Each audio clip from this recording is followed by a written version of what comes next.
साल 2019 और मई का महीना और सीए इंटरमीडिएट का मेरा पहला अटेम्प्ट। इस अटेम्प्ट को मैंने बहुत अच्छे से तैयार किया था, जितना मुझे पता था सब कुछ कवर किया, आईसीआई मॉड्यूल किया, आरटीपी, एमटीपी, टेस्ट सीरीज सब कुछ किया। उसके बाद मैंने बहुत अच्छे से एग्जाम दिया, क्योंकि ये मेरा पहला अटेम्प्ट था। और आपको तो पता ही है कि पहला अटेम्प्ट में हम लोग जी जान झोंक देते हैं, बहुत अच्छे से मेहनत करते हैं, क्योंकि एक एक्साइटमेंट भी होता है ना नया एग्जाम देने का। तो एक ऐसे ही मेरे साथ भी था गाइस, और मैंने अच्छे से एग्जाम दिया। एग्जाम हॉल में गई तो मैंने एग्जाम दिया, तो इतना तो पता था कि मैं पास नहीं होंगी, बट ये नहीं पता था कि इतना कम मार्क्स आएगा।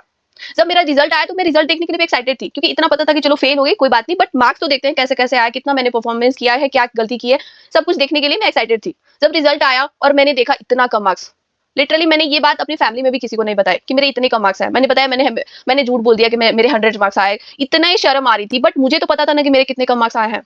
मुझे पता है कि इस वीडियो से कोई ना कोई बच्चा रिलेट कर रहा होगा, खुद से रिलेट कर रहा होगा, क्योंकि इतने कम मार्क्स आए बहुत सारे बच्चों का आता ही होगा। मुझे नहीं पता मेरा ही आया कि और किसी का भी आता है, बट मैं तो पूरा डिप्रेस हो गई थी, और मुझे ऐसा लगा कि नहीं, मेरे से सीए नहीं हो सकता है। जब इतना कम मार्क्स आया इतना पढ़ने के बाद, तो मैं तो कुछ कर ही नहीं सकती हूँ। मैं बहुत डिमोटिवेट हो गई, बहुत दिन तक पड़ी रही।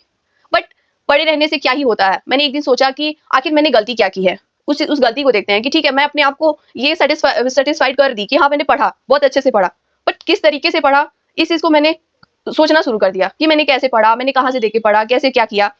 तो बहुत सारी गलतियां आई, उस गलतियों को मैंने नोट डाउन किया।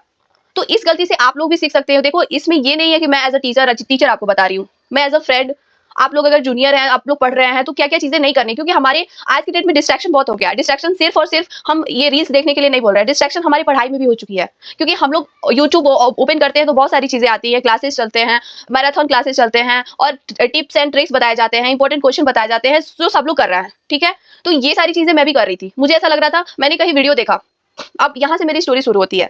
मेरा पहले तो डायरेक्ट एंट्री है गाइस। डायरेक्ट एंट्री में क्या होता है कि पहले हम आर्टिकलशिप करते हैं, उसके बाद हम सीए इंटरमीडिएट का एग्जाम दे सकते हैं 9 मंथ्स का आर्टिकलशिप करने के बाद। बट मेरे प्रिंसिपल ने कहा कि नहीं, आप आर्टिकलशिप सिर्फ 9 मंथ्स के लिए मैं आपको नहीं करने दूंगा। आपको रजिस्टर करना है तो 3 साल के लिए करिए, 3 साल के लिए आपको मेरे यहाँ आर्टिकलशिप कंटिन्यू करना पड़ेगा। आपको अगर एग्जाम देना है फर्स्ट अटेम्प्ट में, मैं आपको 3 महीने का लीव दे दूंगा। मैंने कहा चलो ठीक है सर, देखते हैं। तो मैंने उस हिसाब से, मैं ऐसा होता था कि 3 बजे 4 बजे भोर में उठती थी और अच्छे से पढ़ाई करती थी 4-5 घंटे सुबह का मॉर्निंग, और फिर शाम में आती थी तो 7 बजे के बाद 2 घंटे और पढ़ती थी। तो डेली का मेरा 5 से या 6 घंटे का शेड्यूल बैठता था विथ आर्टिकलशिप। मैंने बहुत मेहनत की, इसलिए तो बोल रही हूँ कि मैंने बहुत मेहनत की। आर्टिकलशिप के साथ मैंने 5 घंटे निकाले डेली के, और मैं पढ़ती थी, और उन्होंने एग्जाम से पहले भी हमको लीव दी थी, तो मैंने पढ़ा।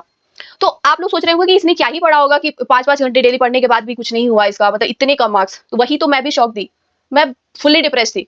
तो मैंने सोचा कि आखिर मैंने गलती क्या की। सबसे पहली गलती क्या है पता है? मैंने उस टाइम पे यूट्यूब पे वीडियो देखा था कि सेल्फ स्टडी का, कि सीए सेल्फ स्टडी से भी हो सकता है। और देखो, ऐसा नहीं है कि फाइनेंशियल कंडीशन बहुत ज्यादा खराब थी मेरी, मैं पढ़ सकती थी, मैं अपने पापा से, भैया से पैसे मांग सकती थी, बट मैंने नहीं मांगा। थोड़ा सा बचपन से ही एक इशू रहा है कि मैं नहीं मांगू, मतलब कैसे मांगू। तो मम्मी पापा से थोड़ा बड़े हो जाने के बाद पता नहीं पैसे मांगने में थोड़ी शर्म आती है।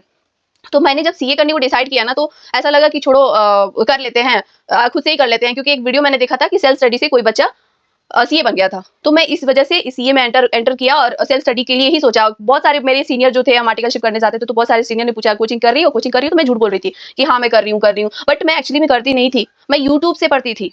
अब यूट्यूब पे पूरा डिटेल तो होता नहीं था, जैसे सीए प्रवीण शर्मा का डेमो क्लासेस 4-5 देख लिया, फिर उतने जितना देखा उतने से मैंने आईसीआई मॉड्यूल से क्वेश्चन लगाना शुरू कर दिया।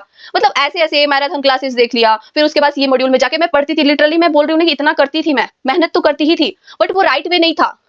मतलब पढ़ रही हूँ, कॉन्सेप्ट समझ में आ रहा है, लेकिन कॉन्सेप्ट समझ में नहीं आ रहा। मुझे लग रहा था कि मुझे आ रहा है, क्योंकि आप देखो 5 चैप्टर तक, मतलब जैसे डेमो क्लास देखा, 2 चैप्टर का डेमो क्लास देख लिया, उसके बाद मैं कोई और टीचर पे शिफ्ट हो गई, ऐसे ही खोज खोज के पढ़ रही थी। फिर आईसीआई मॉड्यूल कर रही थी, आईसीआई मॉड्यूल का क्वेश्चन भी हो रहा था मेरे से, मैं सच बता रही हूँ। बट दिक्कत क्या है ना कि हमारा एग्जाम पैटर्न अलग है। हम लोग एक एक क्वेश्चन, अब जैसे हम लोग कहीं टीचर के यहाँ जाके पढ़ते हैं, तो वो लोग क्वेश्चन अलग अलग तरीके से और एग्जाम पैटर्न के हिसाब से वो लोग पढ़ाते हैं, और उनके बुक्स में भी वैसे वैसे बड़े बड़े क्वेश्चन रहते हैं। हमारे आईसीआई मॉड्यूल में नहीं है, छोटे छोटे क्वेश्चन है। अगर आपको देखो आईसीआई मॉड्यूल से करके जाना, ऐसा नहीं है कि हम लोग कुछ कर नहीं सकते, लेकिन ऐसा होता है कि उसमें थोड़ा सा भी चेंज हो जाए, थोड़ा 2 कॉम्बो चैप्टर मिला के कर दिया, जो सेल्फ स्टडी कर रहा है वो नहीं कर पाएगा, टू बी ऑनेस्ट। तो सबसे बड़ी गलती पहली क्या है पता है? सेल्फ स्टडी, जो मैंने यूट्यूब से सीखा था कि आप सेल्फ स्टडी कर सकते हैं सीए में, और आप लोग भी देख रहे होंगे। बट मेरा सजेशन ये है कि आप ये गलती मत करना, सेल्फ स्टडी तो बिल्कुल भी नहीं। सीए यार, सीए बहुत टफेस्ट कोर्स है, हम लोग सेल्फ स्टडी नहीं कर सकते अभी के टाइम में, तो और ज्यादा नहीं, क्योंकि और धीरे धीरे डिफिकल्ट होते जा रहा है, न्यू अपडेट आते जा रहे हैं उसमें। 8 से 6 सब्जेक्ट कर दिया, लेकिन टफ हो चुका है। तो पहला गलती मैंने बताया आपको, सेल्फ स्टडी। दूसरी चीज क्या है कि जैसे टेस्ट सीरीज का सीन था कि कहीं से भी मैंने कहीं से टेस्ट सीरीज ज्वाइन कर लिया था कि चलो 1000 रुपए लग रहे हैं, टेस्ट सीरीज ले लेते हैं। 1000 ही रुपए तो है, मैंने प्रिपेयर किया, मतलब उसी हिसाब से मैं टेस्ट दे रही थी। पर टेस्ट सीरीज आप लोग भी ये चीज को फील करना कि टेस्ट आप कैसे देते हो।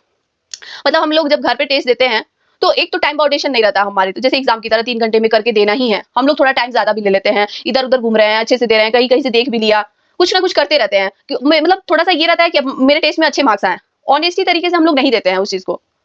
तो ये चीज मैं भी कर रही थी, और एक जो कॉपी चेक करके आ रहा था ना, उसमें एक तो ज्यादा मार्क्स वो लोग दे देते थे। मतलब लगता था कि यार मुझे तो आ रहा है, मतलब एक कॉन्फिडेंस लेवल मेरा बढ़ गया था। मैं पेपर दे रही थी और लोग एट इज आईसीआई मॉड्यूल का क्वेश्चन डालते थे, एकदम डिट्टो आईसीआई मॉड्यूल का छोटा छोटा क्वेश्चन डालते थे। जैसे एग्जाम लेवल का क्वेश्चन ही अलग होता है, एकदम अलग होता है, कहने की बातें नहीं है। तो वैसे मैं एग्जाम देती थी, टेस्ट देती थी, और मेरे अच्छे मार्क्स भी आते थे। तो एक एक मतलब मेरा कॉन्फिडेंस लेवल ऊपर हो चला गया था कि यार मैं तो दे सकती हूँ, देखो टेस्ट में कितने अच्छा। अब वो सब स्कैम होता है। टेस्ट सीरीज का जो ज्वाइन करते हैं ना लोग, देखो एकदम नहीं, जिस टीचर पे आप बिलीव करते हो, जिस टीचर से पढ़ते हो, अगर उनका टेस्ट है तो दो, बट टेस्ट सीरीज में हम लोग बिलीव नहीं कर सकते हैं। जिस हिसाब से वो लोग क्वेश्चन देते हैं, वैसे वैसे हम लोग हमारे एमटीपी में नहीं है, आईसीआई जो रिलीज करता है वो सब भी उस लेवल का नहीं देता है।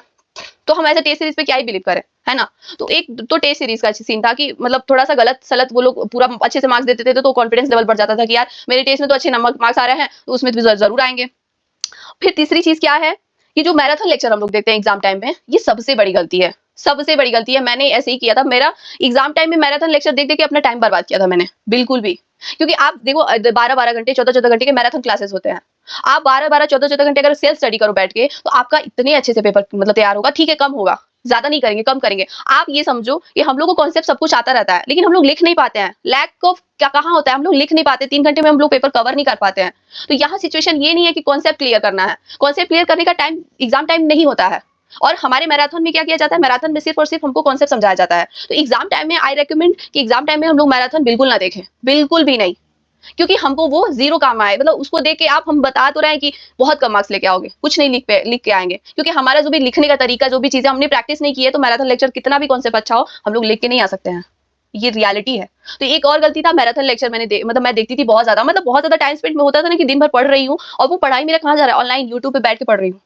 ये सबसे बड़ी गलती है। जो एग्जाम टाइम में टीचर लोग लाइव आके पढ़ाते हैं, एकदम नहीं पढ़ना चाहिए। मैं सही बोल रही हूँ। वो चीजें अगर आप खुद से पढ़ोगे तो एक तो कम टाइम में आप पूरा कवर कर लोगे, अब बहुत अच्छे से सब कुछ कवर कर लोगे, कोई इशू नहीं होगा। फिर last last not at least, जैसे कि एग्जाम टाइम जो रिवीजन है, वो हम रिवीजन करें। जैसे कि हम पहले ही जो पढ़ाई कर रहे हैं उसको एक नोट बनाते, जैसे होता है ना कि लेक्चर आप लोग जब देख रहे हो, तो लेक्चर देख रहे हैं, और लेक्चर पूरा देखने के बाद हम एक ऐसे आंख बंद करके सोचे कि मैंने क्या क्या चीजें पढ़ी। उस जो जो आपको याद आ रहा है, वो चीजें एक अलग से नोटबुक में लिखो कि मैंने ये टॉपिक कवर किया। बिलीव मी गाइस, इतना आपको फायदा होगा उस चीज से। वो तो एक हम लोग नोट नहीं बनाते हैं, जैसे एग्जाम जैसे लेक्चर देखते हैं, जब हमारा पढ़ाई शुरू होता है और लेक्चर हम लोग देखते रहते हैं, तो लेक्चर में देखने के बाद देखते ही रहते हैं, कुछ करते नहीं है। हमको हमको लगता है कि हमारे लॉन्ग टर्म मेमोरी में सब कुछ जा रहा है, बट नहीं जाता रहता है, एक्चुअली में नहीं जाता रहता है। वो हमारी भूलते जाते हैं चीजें। तो एक नोट बनाना बहुत जरूरी है, कि शॉर्ट नोट, कि एग्जाम टाइम में हम लोग अपना देख सके, दूसरे टीचर का ना देख के हम अपना देखें। वो देखेंगे तो हमको ज्यादा याद आएगा। सेल्फ नोट बुक भी उसको बोल सकता है, ठीक है। तो ये सारी चीजें आप लोग कर सकते हैं, क्योंकि देखो जो मैंने नहीं किया वो मैं आपको बता रही हूँ। क्योंकि आप, वो हो सकता है कि मे बी मेरे से कोई रिलेट कर रहा हो बच्चा, और उस चीज को कर रहा हो, ये वीडियो देखने के बाद थोड़ा सा वो संभल जाए, और उस चीज पर थोड़ा फोकस करे कि हाँ ये गलती नहीं करना है। देखो पता सबको होता है कि हमारे रैंक्स कैसे आएंगे, हम पढ़ाई कैसे करें, सब कुछ करें, लेकिन अगर गलतियां पता चल जाए ना, तो इंसान गलती करने से बच जाए। ये सही बात है। तो ये इतना कम मार्क्स मेरा आने का यही रीजन था। फिर मैंने एग्जाम दिया नवंबर में। नवंबर का एग्जाम थोड़ा सा मेरा, उसमें भी मेरा क्लियर नहीं हुआ। मैंने अच्छे से पढ़ा, सब कुछ किया, लेकिन थोड़ी सी प्रैक्टिस कमी थी। फिर उसके बाद हमारा कोविड आ गया। कोविड आने के बाद फिर हमारा जुलाई में शिफ्ट हुआ, फिर जुलाई वाला भी कैंसिल हो गए, फिर हमारा नवंबर दिसंबर में जो भी चला गया। तो फिर जाके तब मेरा ये चीजें क्लियर हुई, और मैंने दोनों ग्रुप निकाल लिए। तो ये सारी चीजें गाइस आप लोग इस चीज को अप्लाई कर सकते हैं। जो मैंने गलती किया वो आप लोग नहीं कर सकते। मेरा ये बताने का एक ही मकसद था कि जो भी बच्चे पढ़ रहे हैं, क्या वो सही तरीका है, क्या हम ऑनलाइन देखते रहते हैं और रिवीजन करते रहते हैं, क्या वो चीज सही है, वो हमारा टाइम वेस्ट है गाइस, बिल्कुल टाइम वेस्ट है। अगर खुद से जब तक हम नहीं पढ़ेंगे, हम लोग यूट्यूब पे देख के रिवीजन लेक्चर ये सब चीजें देख के जाते हैं, हम लोग को कोई हेल्प नहीं मिलेगा। आपको कोई सुनने देखने को मिलता होगा कि मैंने ऐसे पढ़ा, सेल्फ स्टडी से पढ़ा, मत बिलीव करो, बिल्कुल भी नहीं। अपनी एबिलिटी देखो कि मुझे कितना समझ में आ रहा है, वो कोई दूसरा बंदा नहीं बता सकता है कि आपको कितना समझ में आ रहा है। तो ये सारी चीजें गाइस, चलो आप लोगों को मेरी स्टोरी अच्छा लगा हो, पसंद आई हो, तो आप लोग भी शेयर करना अपने कि आपके साथ क्या इशू हुआ था, आपके रिजल्ट कितने मार्क्स आए थे।